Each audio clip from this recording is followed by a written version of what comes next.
Nous allons écouter Céline Romainville. A-t-on encore besoin de la présenter? Mais vous le savez, elle est professeure en droit constitutionnel à l'UC Louvain et également coordinatrice de ce projet.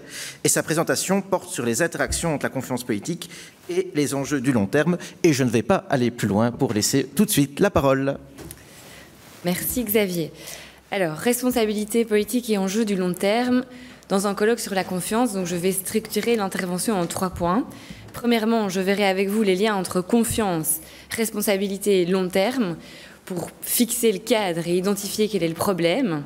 Ensuite, dans un deuxième temps, j'analyserai ce problème à partir des données de droit constitutionnel sur la responsabilité politique. Donc là, je rebondirai sur mes deux prédécesseurs pour essayer de raccourcir ma présentation et d'offrir une conceptualisation du problème du long terme à partir du principe de la responsabilité ministérielle et collective de manière générale du gouvernement.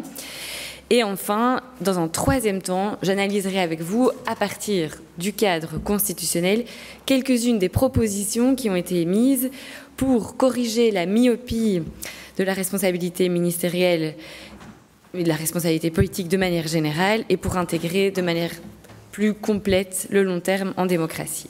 Donc, premier point, confiance, responsabilité et long terme, une position du problème, et j'aurai 3 remarques.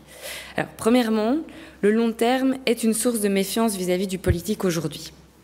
Les citoyens, et la dernière étude de l'OCDE le montre tout particulièrement, ont particulièrement peu confiance dans les institutions politiques sur les questions complexes et de long terme.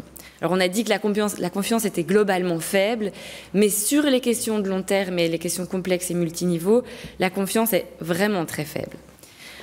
L'OCDE de cette étude montre donc que si les citoyens ont globalement confiance dans les gouvernements pour gérer l'urgence et l'exception, dans un délai bref, par contre, la confiance des citoyens diminue sensiblement lorsqu'ils doivent évaluer la capacité du gouvernement à résoudre des problèmes politiques s'inscrivant dans un temps long. Par ailleurs, l'OCDE a également fourni une étude en 2023 qui montrait que l'absence de vision du long terme de la part des gouvernements alimentait la méfiance des citoyens et de manière assez considérable.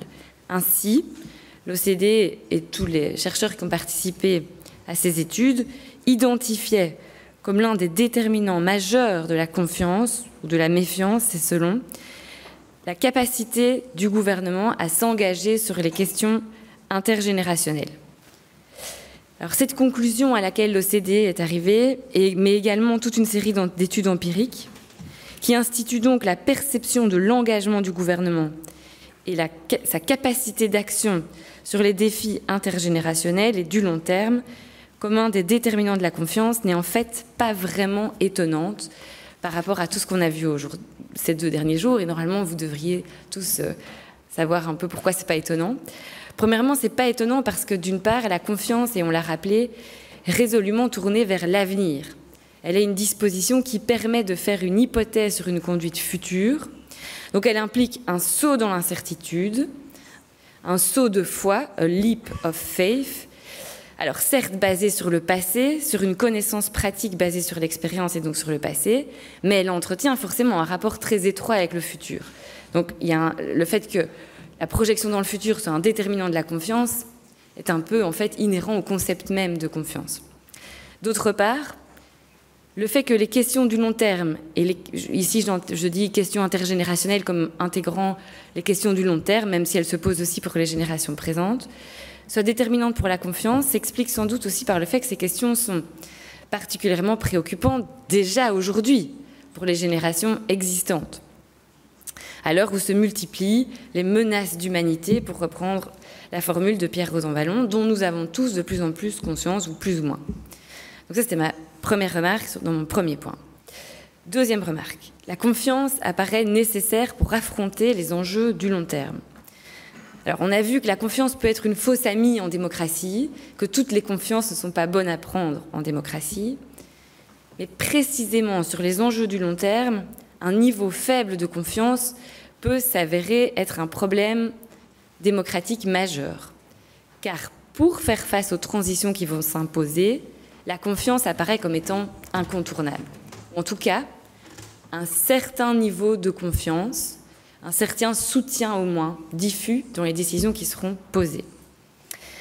Pourquoi? Tout simplement parce que la confiance est indispensable pour faire face à l'incertitude.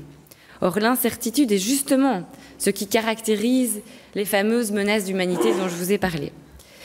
C'est précisément la caractéristique de la confiance que d'autoriser la coopération et la coordination entre humains dans des contextes de connaissances imparfaites.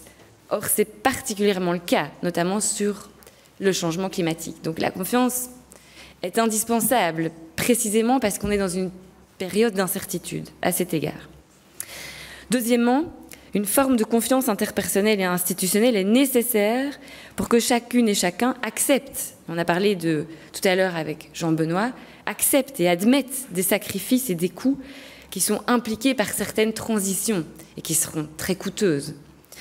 Je dois avoir un minimum de confiance dans le fait que les autres individus et l'autorité publique vont accepter certains sacrifices pour le long terme pour que moi-même j'y consente.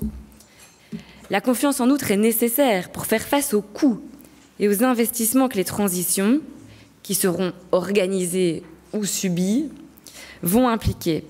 En particulier, les études empiriques montrent que le niveau de perception de l'impôt, et on sait qu'on va avoir besoin de recettes, est lié au niveau de confiance, horizontal, mais aussi vertical.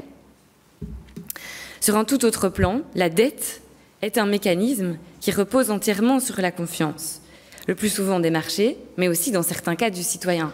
Or, de nouveau, dans un contexte où on va avoir besoin de ressources, ça implique un certain problème de confiance. Alors, troisième point, dans ce premier point, les causes de ce manque de confiance dans les gouvernements et les autorités pour faire face au long terme se situent à différents niveaux. Alors, je vais commencer par le niveau le plus méta. D'une part, la première cause peut être localisée, en tout cas en suivant les travaux de certains sociologues, dans la panne des idéologies, des utopies et des imaginaires. Alors, je tiens à remercier ici Jean Demain qui nous a beaucoup aidé à comprendre ce point, qui m'a beaucoup aidé à comprendre ce point. Donc, si on part des travaux de Paul Ricoeur dans sa réinterprétation de Max Weber, ce qu'il nous montre, c'est que le ressort de l'obéissance ne réside pas seulement dans l'intérêt ou la motivation par des idéaux rationnels, mais également dans la croyance dans une forme de légitimité. Il y a donc un élément de croyance dans la légitimité. Ce supplément, comme dit Paul Ricoeur, ces croyances, c'est de l'idéologie, au sens de projection vers le futur, une utopie, dans un sens positif du terme pour Paul Ricoeur. Donc, comme Jean me l'expliquait gentiment, Paul Ricoeur montre que la domination rationnelle légale ne fonctionne jamais toute seule. Il y a toujours une part charismatique, une part de croyance, de foi, qui permet d'asseoir la croyance dans la légitimité. Donc c'est ce qu'il y a un peu d'archaïque en nous-mêmes, mais il y a une part de charismatique, même dans la légitimité démocratique. Alors bien sûr, cette part de croyance charismatique, un peu archaïque, est dissimulée par le rationnel légal dans la légitimité démocratique. Mais elle est toujours là. On fait crédit à une autorité parce que, au-delà de tous les calculs, on lui donne un statut idéologique. Or, les sociologues ont tendance à le montrer, les fictions porteuses de ce crédit, les méta-récits qui portaient nos institutions, les imaginaires, sont en crise. Cette crise donc affecte la crédibilité des institutions politiques qui sont incapables de nous faire dépasser des rapports instrumentaux, managériaux, incapables donc de susciter, pour reprendre les mots de Hartmut Rosa, des relations de résonance qui accroissent notre capacité d'agir. Voilà, ça c'était pour le point méta. Donc je reprends, panne des imaginaires qui soutiennent pourtant nos institutions, panne des imaginaires et des grands récits qui sont précisément le lieu de la projection dans le futur, donc très très décisif pour le long terme. Panne aussi, en tout cas, incapacité de nos institutions à susciter de la résonance. Alors ce thème de la crise des récits et des imaginaires est par ailleurs très approfondi dans toute la littérature sur la transition écologique en particulier. J'y reviendrai pas, mais ça sera pour l'écrit. Alors deuxièmement, Plus prosaïquement, le manque de confiance dans la capacité d'action sur le long terme des citoyens s'explique par la faible confiance par des expériences passées décevantes quant à la capacité de gérer le long terme. Bon, ça c'est plus prosaïque. Troisièmement, de manière générale, on fait le constat d'une difficulté des démocraties à intégrer le long terme. De nombreux travaux ont analysé ces questions. Tout un corpus de littérature se concentre sur la représentation des générations futures, sur l'opportunité de responsabilité vis-à-vis de ces générations. Alors, c'est souvent pas une représentation politique, c'est souvent plutôt des responsabilités légales de protection. Certains, dans la littérature, appréhendent cet enjeu sous l'angle de principes et de notions constitutionnelles à dimension trans ou intergénérationnelle.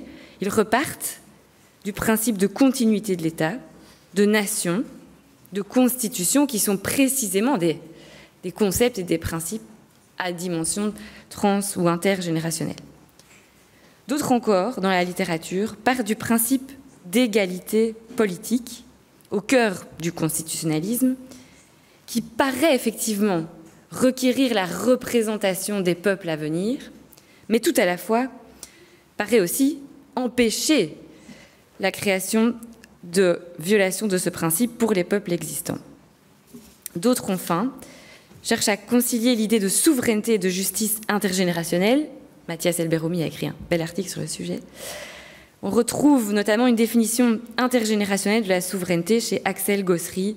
N'hésitez pas à aller consulter ses travaux. D'autres discutent de l'opportunité de réfléchir aux enjeux du long terme à partir du concept de génération future. Mais cette idée, donc, est controversée dans la littérature, parce que certains mettent en garde sur la capture que cette réflexion sur le long terme par les générations futures peut engendrer. En effet, on n'est pas tous égaux dans la projection dans le futur. On en parlait un tout petit peu hier, mais par exemple, des études montrent que dans des institutions comme Oxford et Cambridge, qui ont une longue histoire, ceux qui sont membres de cette institution ont davantage de facilité à se projeter dans le futur, parce qu'ils ont derrière eux une longue histoire et des raisons de penser que tout ça va continuer, parce qu'ils sont aussi équipés de toute une série de ressources pour penser le futur. C'est nettement moins le cas. Donc il y a vraiment un problème par rapport à l'égalité politique de se projeter dans le futur et donc un risque de capture par certains de la pensée des intérêts des générations futures. Hein, voilà. D'où une mise en garde de toute une littérature pour dire ne pensons pas le long terme à partir de la question des générations futures, mais des générations présentes. Et d'autres, enfin, comme Éric Buge, qui est aussi ici, vous voyez que c'est chic hein, ici, ont analysé la difficile relation entre Parlement et long terme, en partant justement ici des générations actuelles. Je cite encore toute la littérature sur la représentation et les responsabilités vis-à-vis du vivant non humain, qui aussi intègre très fort une dimension du long terme. Alors ici, je ne vais pas parler de tout cela, je vais me limiter à la question de la responsabilité politique. Ça ne veut pas dire que tout ça n'est pas intéressant, mais je suis déjà à plus de 10 minutes, donc je vais aller vite. Alors deuxième point donc, responsabilité politique et long terme. Alors je ne reviens pas sur la définition de la responsabilité politique, mais simplement, je veux montrer ici que la responsabilité politique, premier point, a toujours été pensée de manière prospective et rétrospective, mais qu'on peut constater un affaiblissement de la responsabilité pour l'avenir, pour reprendre la formule de Max Weber. Se poser la question du long terme implique de s'interroger sur la dimension prospective de la responsabilité politique, au-delà donc de la reddition des comptes pour le passé. Alors si, dans sa version archaïque, la responsabilité des gouvernants a été inventée en partant du procès criminel, et donc, figure du procès criminel supposant donc un aspect rétrospectif, très rapidement, on s'est rendu compte que la responsabilité entretenait un double rapport au temps. Responsabilité par rapport au passé, on s'explique de ses actes, on rend des comptes, exigence de lisibilité, c'est l'accountability, la présentation d'une comptabilité, d'une justification pour l'avenir. Mais d'autre part, et c'est parfois moins vu, la responsabilité implique bien l'idée d'un engagement vis-à-vis de l'avenir. En fait, ce lien avec l'engagement vis-à-vis de l'avenir souligne le lien entre responsabilité et pouvoir. La responsabilité recouvre l'idée, en effet, de la détention même d'un pouvoir dont il s'agit ensuite d'être comptable. Je reprends ici une citation de Denis Barranger. « Être responsable de quelque chose, nous dit Denis Barranger, signifie que l'on concentre le pouvoir de mener cette chose à bien. » D'où l'idée que la responsabilité est une forme d'épreuve de capacité et pas simplement de justification des actes passés. C'est donc aussi une responsabilité d'engagement face à l'avenir qui pose donc la question de la volonté et de la capacité de changer les choses. Alors, donc, je laisse les développements sur la relation au pouvoir, mais donc le pouvoir, donc vous allez me dire, bah oui, mais ok, c'est sympa tout ça, mais donc qu'est-ce que ça veut dire? Comment définit-on le pouvoir? C'est pas facile non plus. Mais donc le pouvoir, on peut dire, c'est une capacité de conduite et de contrainte collective exercée dans l'intérêt des destinataires. Alors, le vote d'investiture, parfois qualifié de vote de confiance, a longtemps incarné cette dimension prospective de la responsabilité envers l'avenir. Ce vote est tenu pour avoir eu pour fonction de confirmer la confiance dans la capacité d'un gouvernement à affronter les épreuves à venir et à mettre en œuvre son programme. Alors, ces deux dimensions sont censées se coordonner, responsabilité envers l'avenir, responsabilité par rapport au passé. Mais selon de nombreux analystes, la responsabilité envers l'avenir est aujourd'hui en panne. Elle aussi. Alors pourquoi? Premièrement, le vote d'investiture ne paraît plus lié à une vision d'un changement de société, d'une appréhension globale, mais plutôt à une appréhension plus immédiate de la capacité à gouverner, dans une approche souvent quasi managériale. Deuxièmement, l'influence du représenté sur la politique future paraît avoir diminué. Bernard Manin a quelques explications intéressantes à ce sujet, je le cite, il dit ceci: en votant pour un parti qui présentait un programme détaillé, les électeurs avaient, dans la démocratie des partis, une plus grande faculté de se prononcer eux-mêmes sur la politique future que lorsqu'ils lisaient, comme auparavant, un notable, un trustee, dont la personnalité inspirait confiance. Il dit encore ceci: la démocratie des partis accroissait la possibilité de voter sur la base de projets politiques. Mais les transformations actuelles infirment l'attente ou la précision que cette possibilité allait continuer de s'accroître, nous dit Bernard Manin. Quand aujourd'hui un candidat se fait élire sur base de son image personnelle et cherche à persuader qu'il est plus apte que les autres à affronter les difficultés de demain, les électeurs sont moins en mesure de se prononcer sur les décisions à venir que lorsqu'un parti présentait un catalogue de mesures. Donc voilà pour un facteur d'explication. Autre facteur d'explication, c'est que l'essentiel des décisions concernant l'avenir, le droit de l'avenir, dont on parle parfois, qui reprend notamment les obligations de prévention, eh bien, ces décisions, elles sont prises à différents niveaux, dans un enchevêtrement parfois très complexe, dans une gouvernance multiniveau. C'est là que sont prises l'essentiel des décisions de très long terme. C'est là aussi que sont prises les décisions qui encadrent et limitent la prise de décision au niveau national de mesures de long terme. Or, le problème du point de vue de la responsabilité politique est que il est l'imputation d'une responsabilité dans cette gouvernance multiniveau, et d'ailleurs, remarquez, on parle de gouvernance et pas de gouvernement, eh bien, elle est extrêmement compliquée.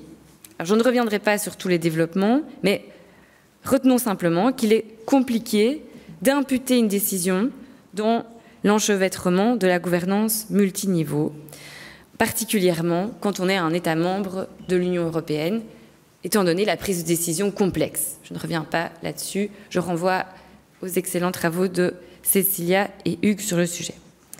Enfin, la constitutionnalisation au niveau européen de certaines règles, impliquant une limitation des compétences discrétionnaires des États, a soustrait des règles, pourtant parfois essentielles pour le long terme, aux épreuves de la responsabilité. D'où un sentiment d'impuissance chez les citoyens qui les fait parfois douter, les études le montrent, de la capacité des gouvernants à peser sur le réel, particulièrement à l'avenir. À cela s'ajoute aussi, et c'est plus une hypothèse, il faudra que je vérifie, mais la non prise au sérieux dans les parlements des objectifs annoncés par les gouvernements eux-mêmes. Et le fait que, même lorsqu'il y a un support à la responsabilité politique pour l'avenir, le Parlement, finalement, n'a pas l'air de le considérer lui-même très au sérieux et vraiment d'opérer un contrôle de cette responsabilité politique. On ajoutera encore le problème du manque d'évaluation prospective et rétrospective des législations et des politiques publiques.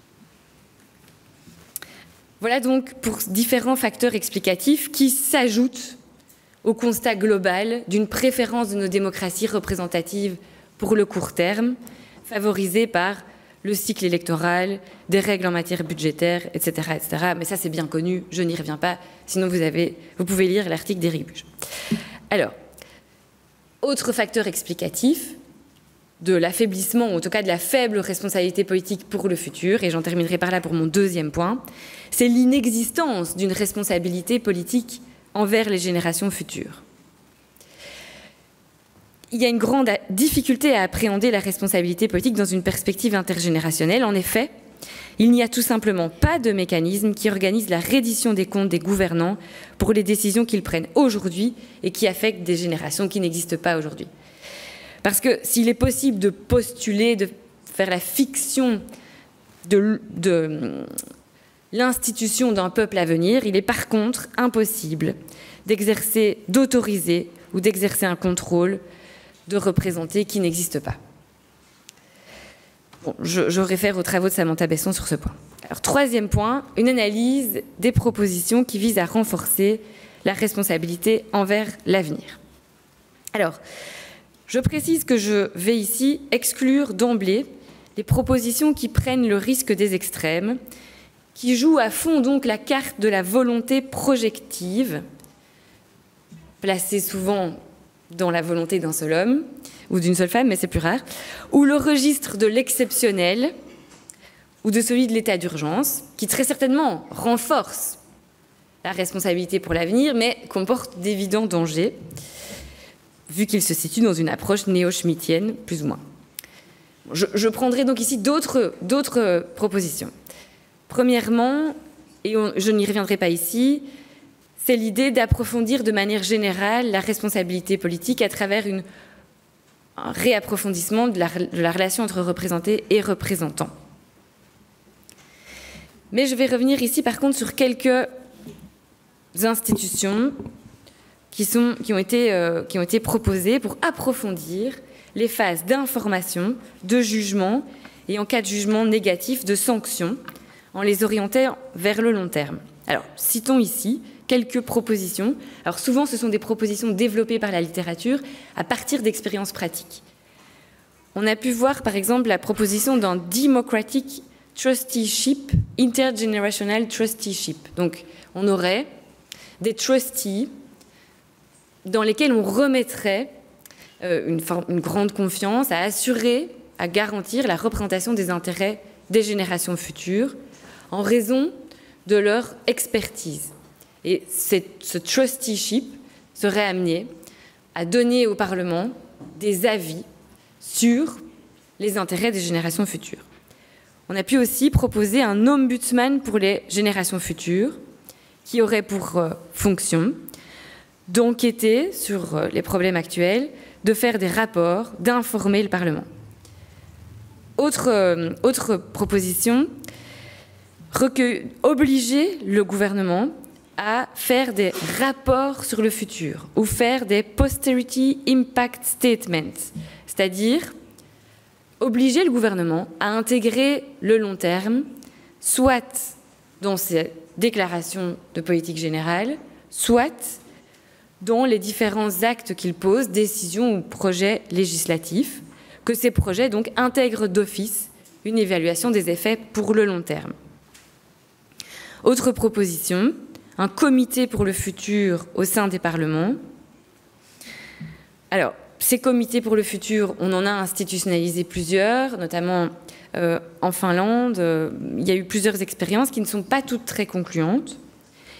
Et enfin, dernière proposition que j'épinglerai ici, parmi beaucoup d'autres, c'est de créer un institut public chargé de documenter et de reprendre tous les documents constitutifs des partis politiques concernant le futur. Donc on aurait un institut qui aurait pour mission de rendre accessible et lisible à tous les citoyens les engagements des différents partis politiques sur le long terme et de reprendre tout ce qu'ils ont pu produire sur le long terme et tout ce qu'ils produisent actuellement pour permettre aux citoyens et au Parlement de se prononcer. Bon, plutôt aux citoyens ici. Alors, ça c'est un premier package de propositions. Deuxième package, compléter la responsabilité politique de responsabilité légale. Dans un contexte d'insuffisance de la responsabilité politique par rapport au long terme, on assiste au développement de palliatifs sous la forme de responsabilités juridiques qui prétendent ou non être organisées au profit des générations futures.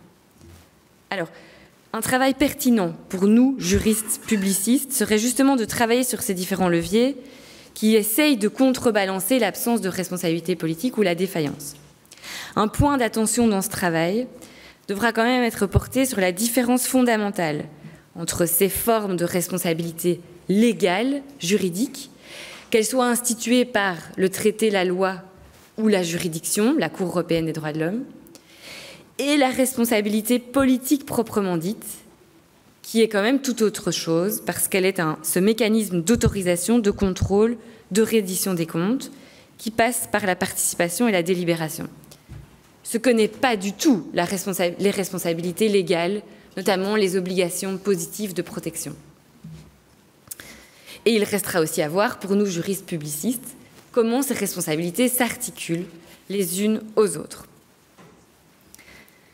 Alors, un autre aspect, une autre proposition, ce serait de revoir complètement le rapport de représentation en veillant plus précisément à l'égale autonomie de chacun, ce qui implique de veiller à ce que chacun dispose de ressources égales pour pouvoir se projeter dans le futur.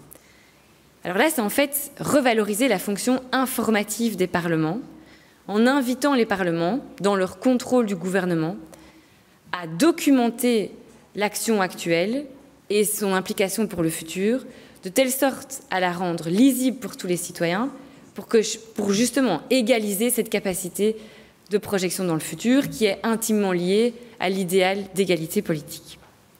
Et dernière piste de proposition, là dans les théories idéales de la démocratie, ce serait d'aménager une représentation pour les générations futures et une responsabilité politique en bonne et due forme. Mais alors, cette proposition-là, elle implique en fait de revoir complètement tout le constitutionnalisme, tous les principes du constitutionnalisme et toute l'organisation constitutionnelle de notre État. C'est une révolution conceptuelle. Voilà, donc je voulais simplement en terminer par là par quelques mots. Simplement, je conclurai très très brièvement sur en fait l'humilité que nous devons avoir, nous constitutionnalistes, parce que sur une question comme ça, finalement, les pistes de solutions que je vous ai offertes, elles sont sans doute prometteuses dans une certaine mesure, et il faudra les évaluer et voir dans quelle mesure elles permettent d'équiper Parlement et citoyens d'une meilleure information, d'une meilleure capacité de jugement et d'une meilleure capacité éventuellement de sanction. Mais par contre, leur effet sur la crise, la panne des imaginaires et des grands récits, là je vous en laisse juge, mais à mon avis, ça n'aura pas beaucoup d'effet sur ce point-là en tout cas. Voilà, sur ces considérations, je vous remercie pour votre attention.